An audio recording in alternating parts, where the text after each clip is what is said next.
ನಮಸ್ಕಾರ ವೀಕ್ಷಕರೇ, ಪಾಕಶಾಸ್ತ್ರ ಚಾನಲ್ಗೆ ಸ್ವಾಗತ. ಇವತ್ತು ನಾನು ಹರವೆ ಸೊಪ್ಪಿನ ದಾಲನ್ನು ನಿಮ್ಮ ಜೊತೆ ಶೇರ್ ಮಾಡ್ಕೊಳ್ತಾ ಇದ್ದೆ. ನೀವು ಹರವೆ ಸೊಪ್ಪು ತಗೊಬಂದರೆ ಖಂಡಿತ ಈ ರೀತಿ ಒಮ್ಮೆ ಟ್ರೈ ಮಾಡ್ಕೊಳ್ಳಿ. ತುಂಬಾ ಟೇಸ್ಟಿಯಾಗಿ ಬರುತ್ತೆ. ಇದು ಮುದ್ದೆಗೆ, ಅನ್ನಕ್ಕೆ, ಹಾಗೆ ರೋಟಿ ಚಪಾತಿಗೆ, ದೋಸೆಗೂ ಚೆನ್ನಾಗಿ ಅನಿಸುತ್ತೆ. ಇದು ಆಲ್ ಇನ್ ಒನ್ ಅಂತಲೇ ಹೇಳ್ಬೋದು. ಇದು ಅಷ್ಟು ರುಚಿಯಾಗಿ ಬರುತ್ತೆ ಮತ್ತು ಸಿಂಪಲ್ಲಾಗಿಯೇ ಮಾಡ್ಕೊಳ್ಬೋದು. ಇದು ಮಾಡಿಕೊಂಡ್ರೆ ಸಾರು ಮಾಡ್ಕೊಳ್ಬೇಕು ಅನಿಸುತ್ತೆ. ಪಲ್ಯ ಮಾಡಿಕೊಂಡ್ರೆ ಈ ಥರ ಮಾಡಿಕೊಂಡ್ರೆ ಪಲ್ಯ ಸಾರು ಎರಡೂ ಇದೇ ಆಗಿಬಿಡುತ್ತೆ. ಅಷ್ಟು ರುಚಿನೂ ಕೊಡುತ್ತೆ. ಇದು ಅನ್ನಕ್ಕೂ ಸಖತ್ ಅನಿಸುತ್ತೆ, ರೋಟಿಗೆ ಚಪಾತಿಗೆ ಎಲ್ಲದಕ್ಕೂ ಚೆನ್ನಾಗಾಗತ್ತೆ. ವಿಡಿಯೋನ ಪೂರ್ತಿಯಾಗಿ ನೋಡಿ, ಹಾಗೆ ಇನ್ನೊಬ್ರಿಗೂ ಶೇರ್ ಮಾಡಿ, ಲೈಕ್ ಮಾಡಿ, ಸಪೋರ್ಟ್ ಮಾಡಿ. ಸಬ್ಸ್ಕ್ರೈಬ್ ಮಾಡ್ಕೊಂಡಿಲ್ಲ ಅಂದರೆ ಸಬ್ಸ್ಕ್ರೈಬ್ ಮಾಡಿಕೊಂಡು ಬೆಲ್ ಬಟನನ್ನು ಕ್ಲಿಕ್ ಮಾಡಿ. ಇಲ್ಲಿ ನಾನು ಒಂದೆರಡು ಕಟ್ಟಾಗೊಟ್ಟು ಹರವೆ ಸೊಪ್ಪನ್ನು ಚೆನ್ನಾಗಿ ವಾಶ್ ಮಾಡಿ ಕಟ್ ಮಾಡಿ ಇಟ್ಕೊಂಡಿದ್ದೆ. ಚಿಕ್ಕದಾಗಿ ಕಟ್ ಮಾಡ್ಕೊಂಡಿದ್ದೆ ನೋಡು, ಕಟ್ ಮಾಡಿ ಇಟ್ಕೊಂಡಿದ್ದೆ. 2 ಕಟ್ಟಾಗೋಷ್ಟಿದೆ ಇದರಲ್ಲಿ. ಈಗ ಇಲ್ಲಿಗೆ 1 ಈರುಳ್ಳಿ, 2 ಟೊಮೆಟೊವನ್ನು ಹಾಕ್ಕೊಳ್ತೇನೆ ಕಟ್ ಮಾಡಿ, ಮತ್ತು ಒಂದು 5-6 ಚೂರು ಬೆಳ್ಳುಳ್ಳಿಯನ್ನು ಜಜ್ಜಿ ಇಟ್ಕೊಂಡಿದ್ದೆ. ಕುಕ್ಕರಲ್ಲಿ ನಾನು ಒಂದು ಅರ್ಧ ಬೌಲ್ ಆಗೋಷ್ಟು ತೊಗರಿ ಬೇಳೆಯನ್ನು ಬೇಯಿಸ್ಕೊಂಡು ರೆಡಿ ಮಾಡಿ ಇಟ್ಕೊಂಡಿದ್ದೆ.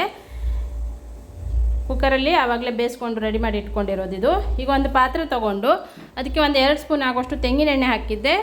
1 ಸ್ಪೂನ್ ಆಗೋಷ್ಟು ಸಾಸಿವೆ ಹಾಕಿ, ಹಾಗೆ 1 ಚಿಟಿಕೆ ಜೀರಿಗೆ ಹಾಕ್ಕೊಳ್ಳೋಣ. ಜಜ್ಜಿದಂಥ ಬೆಳ್ಳುಳ್ಳಿ ಹಾಕ್ಕೊಳ್ಬೇಕು. ಚೆನ್ನಾಗಿ ಒಗ್ಗರಣೆಯನ್ನು ತಯಾರು ಮಾಡ್ಕೊಳ್ತಾ ಇದ್ದೆ ನೋಡಿ. ತುಂಬ ಸಿಂಪಲ್ ಇದು, ತುಂಬಾ ಬೇಗನೆ ಆಗುತ್ತೆ ಮತ್ತು ರುಚಿನೂ ಕೂಡ ಚೆನ್ನಾಗಿ ಅನಿಸುತ್ತೆ. 1 ಈರುಳ್ಳಿ, 2 ಟೊಮೆಟೊವನ್ನು ಕಟ್ ಮಾಡಿ ಹಾಕ್ತಾಯಿದ್ದೆ. ಚೆನ್ನಾಗಿ ಇದನ್ನು ಫ್ರೈ ಮಾಡ್ಕೊಳ್ಳೋಣ. ಈಗ ಹಾಗೆ 1 ಚಿಟಿಕೆ ಆಗೋಷ್ಟು ಅರಿಶಿಣದ ಹುಡಿ ಹಾಕ್ಕೊಳ್ಳೋಣ. ರುಚಿಗೆ ತಕ್ಕಷ್ಟು ಉಪ್ಪನ್ನು ಹಾಕ್ಕೊಂಡಿದ್ದೆ. ಆ ನಂತರ ನೋಡಿಕೊಂಡು ಮತ್ತೆ ಉಪ್ಪನ್ನು ಹಾಕ್ಕೊಳ್ಬೇಕು. ಈಗ ಇದನ್ನು ಚೆನ್ನಾಗಿ ಫ್ರೈ ಮಾಡಿಕೊಂಡು ನಂತರ ಕಟ್ ಮಾಡಿ ಇಟ್ಟಿದಂಥ ಹರವೆ ಸೊಪ್ಪನ್ನು ಹಾಕ್ಕೊಳ್ತೇನೆ. ಈಗ ನಾನು ಈರುಳ್ಳಿ ಟೊಮೆಟೊ ಚೆನ್ನಾಗಿ ಮೆತ್ತಗಾದ ನಂತರ ಹರವೆ ಸೊಪ್ಪನ್ನು ಹಾಕ್ಕೊಂಡಿದ್ದೆ.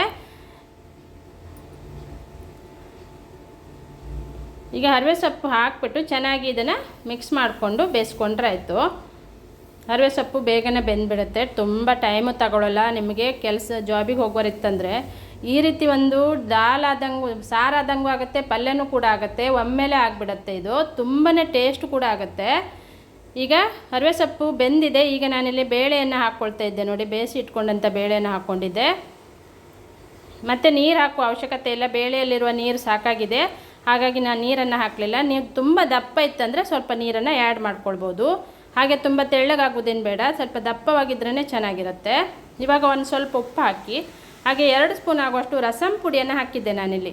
ನೀವು ರಸಂ ಪುಡಿ ಹಾಕಿ ಈ ಒಂದು ಹರವೆ ಸೊಪ್ಪಿನ ದಾಲ್ ಮಾಡಿಕೊಂಡ್ರೆ ಟೇಸ್ಟ್ ಚೆನ್ನಾಗಿ ಬರುತ್ತೆ. ಅದು ಸಾಂಬಾರು ಪುಡಿಗಿಂತ ರಸಂ ಪುಡಿನೇ ಹಾಕ್ಕೊಂಡ್ರೆ ಚೆನ್ನಾಗಿ ಅನಿಸುತ್ತೆ. ಹಾಗೆ ರುಚಿಗೆ, ಖಾರಕ್ಕೆ ಅನುಗುಣಕ್ಕೆ ತಕ್ಕಂತೆ ನಾನಿಲ್ಲಿ 2 ಸ್ಪೂನ್ ಆಗುವಷ್ಟು ರಸಂ ಪುಡಿಯನ್ನು ಹಾಕಿ ಚೆನ್ನಾಗಿ ಇದನ್ನು ಕುದಿಸ್ಕೊಂಡಿದ್ದೆ ನೋಡಿ. ಈಗ ಎಷ್ಟು ಸಿಂಪಲ್ ಆಗಿರುತ್ತೆ ಅಂದರೆ ಪಟ್ಟಂತ ಇದನ್ನು ರೆಡಿ ಮಾಡ್ಕೊಳ್ಬೋದು. ನೋಡಿದ್ರಲ್ಲ, ನಾನೀಗ ಚೆನ್ನಾಗಿ ಕುದ್ದು ಇದು ಈಗ ಸ್ಟವನ್ನು ಆಫ್ ಮಾಡ್ಕೊಳ್ತೇನೆ. ಈಗ ಹರವೆ ಸೊಪ್ಪಿನ ದಾಲು ರೆಡಿಯಾಗಿದೆ ವೀಕ್ಷಕರೇ. ನೀವು ಒಮ್ಮೆ ಇದನ್ನು ಟ್ರೈ ಮಾಡಿ, ಹಾಗೆ ಕಮೆಂಟ್ ಬಾಕ್ಸಲ್ಲಿ ಕಮೆಂಟನ್ನು ತಿಳಿಸಿ. ಇನ್ನೊಬ್ರಿಗೂ ಶೇರ್ ಮಾಡಿ, ಲೈಕ್ ಮಾಡಿ, ಸಪೋರ್ಟ್ ಮಾಡಿ. ಇದೇ ಥರ ಹೊಸ ಹೊಸ ರುಚಿಗಾಗಿ ನನ್ನ ಚಾನಲನ್ನು ಸಬ್ಸ್ಕ್ರೈಬ್ ಮಾಡಿಕೊಂಡು ಪಕ್ಕದಲ್ಲಿರುವಂಥ ಬೆಲ್ ಬಟನನ್ನು ಕ್ಲಿಕ್ ಮಾಡಿದರೆ ನಾನು ಯಾವುದೇ ಒಂದು ರೆಸಿಪಿಯನ್ನು ಅಪ್ಲೋಡ್ ಮಾಡಿದಾಗ ಅದರ ನೋಟಿಫಿಕೇಷನ್ ಫಸ್ಟ್ ನಿಮಗೆ ಬರುತ್ತೆ. ಸಿಂಪಲ್ಲಾಗಿ ಪಟ್ಟಂತ ಮಾಡ್ಕೊಳ್ಳುವಂಥ ರೆಸಿಪಿಗಳನ್ನೇ ನಾನು ಶೇರ್ ಮಾಡ್ತಾ ಇರ್ತೇನೆ. ಹಾಗೆ ಸಪೋರ್ಟ್ ಮಾಡಿ, ಇನ್ನೊಬ್ರಿಗೂ ಶೇರ್ ಮಾಡಿ. Thank you.